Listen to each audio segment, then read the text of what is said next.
Yeah, bye mga kabisdak, kumising nga para tayo ng umaga dahil tayo ay maglalawig ng baka. May pasok kasi ngayon si Kuya Master, si Papa's mama naman puyat kagabi kakaskater.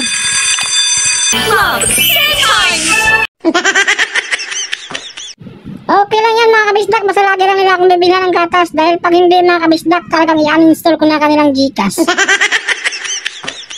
So nito na nga tayo mga kabisdak sa damuhan kung saan nilagay ni Papa yung baka. Ay okay, malapit lang pala. Grabe si Papa mga kabisdak, doon pa talaga nilagay yung baka sa sulok. Gusto talaga yata akong mahirapan. Ay naku, pa ako nasa dito mga kabisdak, doon ko talaga lalawig to sa maisa ng silingan.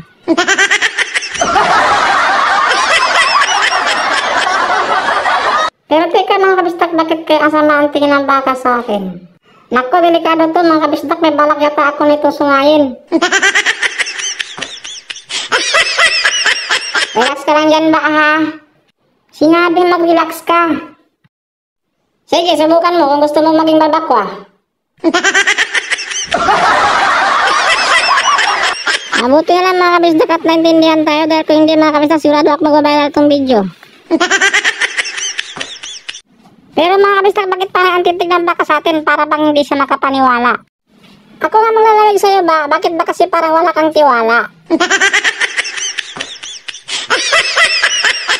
Tara na ba, bilisan na natin dahil may pasok pa ako. Tara na sabi, bakit ba kasi ang tigas ng ilong mo? Ano ba, sinabi may klase pa ako. Pag ako nalit ba, yari ka sa akin dahil doon talaga kita ilalawig sa disyerto. Matindi rin to si Papa mga kabisdak, gumawa ng video na po entertainment only. Sa palagay niyo mga kabisdak, matutuwa kayo nito ang DSWD.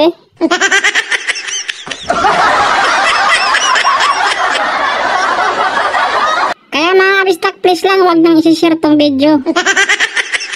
Baka kasi nag-viral at makarating pa sa mahal na Pangulo. Yari si Bisdak, siradong tuloy ang kalabuso.